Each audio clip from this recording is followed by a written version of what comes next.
Hi, I'm Dr. Veronique Desognier, better known as Dr. V, and founder of BreastCancerConqueror.com and the 7 Essential System. I'm really excited today to be able to share with you a little bit about my personal healing journey with breast cancer. And I'm going to carry you through each of the 7 essentials very briefly, but lastly, we're really going to hone in on specific technology that can help you keep a pulse on your health. And obviously, we're going to be talking about thermography, among other things. So in 2004, I discovered I had a lump in my left breast, and I then discovered that I had breast cancer. And of course, like everybody else, it was one of those life-changing, gut-wrenching moments where I just couldn't believe it. How could somebody like me develop breast cancer? I thought I was doing everything right. I ate organic before organic was in style. I was under chiropractic care. Breastfed my children, had home births, was using wheatgrass and eating organic, all these things. And yet here I was faced with a cancer journey. So that really took me down that dark hole of, why and how, what am I missing? And during that time and during that transition, I recognized that if I was feeling frustrated and overwhelmed and confused, I'd been in practice for 25 years, and yet I was feeling that way.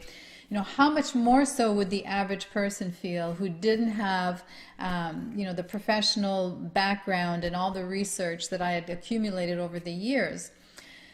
So that made me realize that if I was really going to take my journey to the next level and really take my teaching to the next level, I really needed to create a system that would help women and people in general, really, because you can apply this to any type of dis-ease in your body, that they needed a system, something easy to follow, because there's so much confusion out there.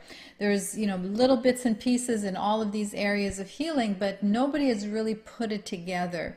And so I created what I call the 7 Essential System. It's a step-by-step guide that if you follow, you never have to fear cancer or any dis-ease for that matter. So let's go through them real briefly. Essential number 1 is let food be your medicine. And obviously with all the research that we have now on the impact that food has on our health, we know that everything we put into our body not only affects our health, but also affects our genetic expression. So we can turn on healthy promoting genes and we can turn off cancer promoting genes just by what we eat. Essential number 2 is to reduce our toxic exposure. We can't live in a bubble. We know we live on a toxic planet. So what do we do to reduce our toxic exposure? Becoming aware of pollutants like electropollution and the things that we put on our skin, the things that we have in our home. All these things can have a huge impact on reducing your toxic exposure.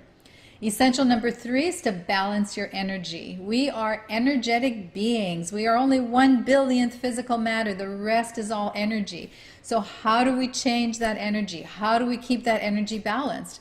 We can use technology and tools and art like chiropractic and acupuncture and reflexology and massage, exercise, getting proper sleep, making sure your hormones are balanced is such an important aspect of that. Essential number 3.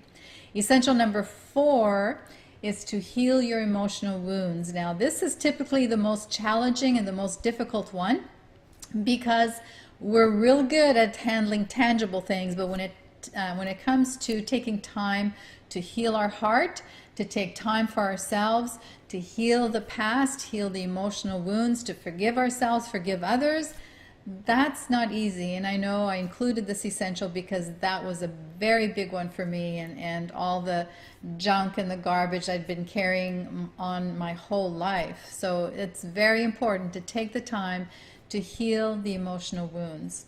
Essential number 5 is to embrace biological dentistry. Now, traditional dentistry will fill your mouth with all kinds of toxins and amalgams and metals, and we know that mercury, for example, is 50%, an amalgam is 50% mercury, and that mercury is the most toxic element in the planet.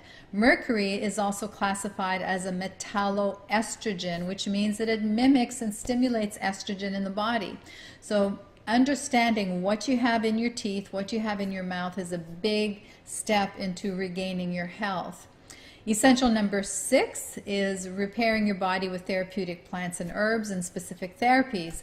Now, we know that evidence-based natural medicine has thousands of published studies that help us to understand how these herbs and these plants affect our body by boosting our immune system, by detoxing the body, as well as killing and targeting specifically cancer cells and cancer stem cells, which are the root of developing cancer.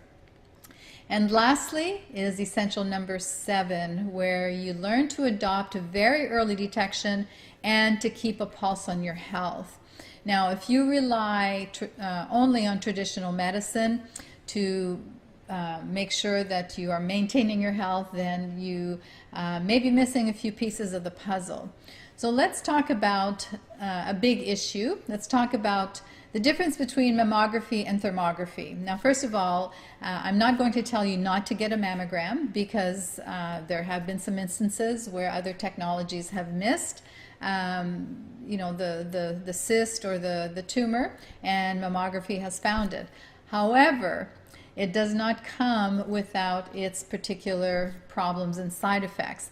So if we cut to the chase, to me this study says it all. There was a 25-year Canadian study that was done on women between the age of 40 to 59, and this was done on 90,000 women. So 25 years, 90,000 women.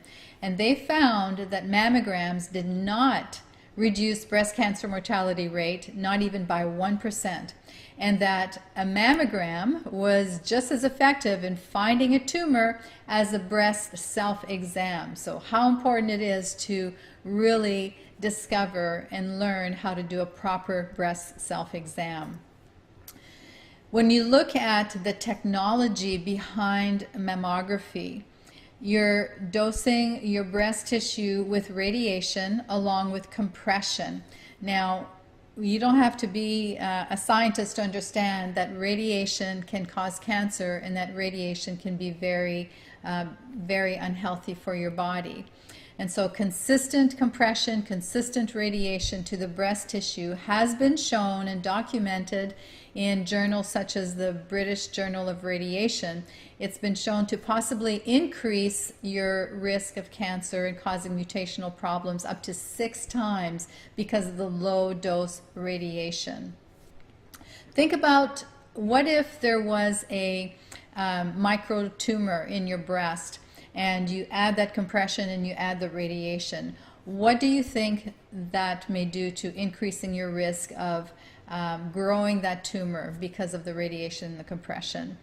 Here's another quote from the British Journal of Radiology. It says, low energy X-ray radiation from mammography causes DNA damage that may result in the increased risk of breast cancer. So again, you don't have to be a rocket scientist to understand that radiation may cause cancer. So what are the alternatives? What can you do? Well, we're talking about thermography, and thermography has been a technology that I personally adopted back in 2005, and it was very, very helpful for me in monitoring my health as I was going through my journey. Now, thermography is wonderful because there's no compression, there's no touching, there's no radiation. And basically the technology behind thermography is very simple. What it's doing is it's reading the infrared heat that's being emitted from your body, and it's picked up through the camera and translated into a software onto the computer as an image. Red indicates more heat, therefore more inflammation. Blue and green is cooler, so that lets us know that there's less heat in that area. Now, what does heat have to do with your breast health? Well, we know that if we sprain an ankle, what happens? Inflammation sets in, it puffs up, it gets hot. Well, the same thing happens in your breast tissue. If there's an imbalance in the tissue, if there's physiological changes that are occurring that's causing more inflammation in the breast, whether it's hormone imbalance, or whether it's the development of more blood flow to feed a tumor.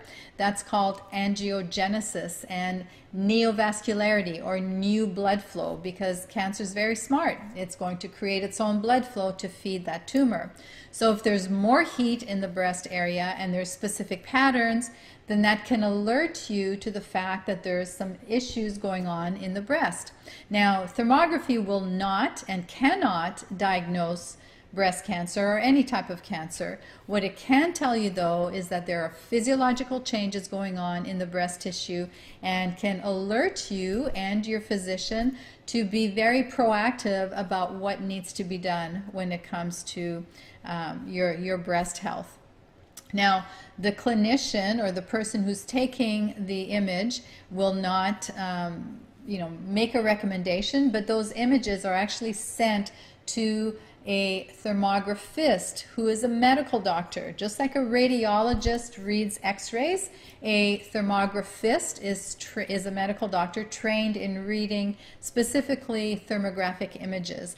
Then you'll get a written report which will make statements about what is seen in the image, and some recommendations as far as more testing and making sure that you pay attention to your breast health. Now, the initial screening is basically your blueprint. Then you're retested 3 months later to see if there's any changes. If there's no changes, then we know that it's quite stable. However, if there's changes, then we know we need to be alerted and to really get proactive about your breast health. So thermography is a wonderful tool to have to assess your breast health. Now, is it 100% accurate all the time?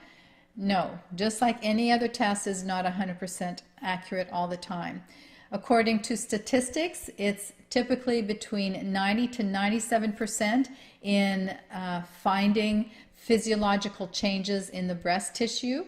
And that's a pretty significant number. And what most people don't realize is that thermography has been around for many, many decades. And there are over 800, possibly closer to 900 now, independent studies that have shown the benefits and the technology of how useful thermography can be. Now, if you've used thermography or you're thinking of using thermography, there are other things that you can do to find out if there's issues going on in your body when it comes to your breast health. There are blood tests. They're now called liquid biopsies that can help you to determine if there's the presence of cancer cells in the body. Some will determine if there's free cancer cell DNA in the blood. Others will look at specific hormones and enzymes to see if there's cancer cell production. Another important test to look at are inflammatory markers. If there's inflammation in your body, then that may be an indication that there's some imbalances going on. So whatever technology and tools you use, make sure you keep a pulse on your health. Test, test, test, and don't guess when it comes to your health. I'm a huge proponent of using thermography and balancing that with some blood work to see exactly what's going on in the body. So there you have it, 7 essentials, 7 simple steps. So be empowered, be proactive. Don't fear cancer the way traditional medicine has taught us to fear cancer. Cancer is a metabolic disease, and there's a reason why cancer has developed. Cancer is present in the body because there's an imbalance in your health, in your emotions, there's toxicity, your immune system is suppressed, and these are all things that you can work on to move towards creating vibrant health. So this is Dr. V sending you a big healing heart hug.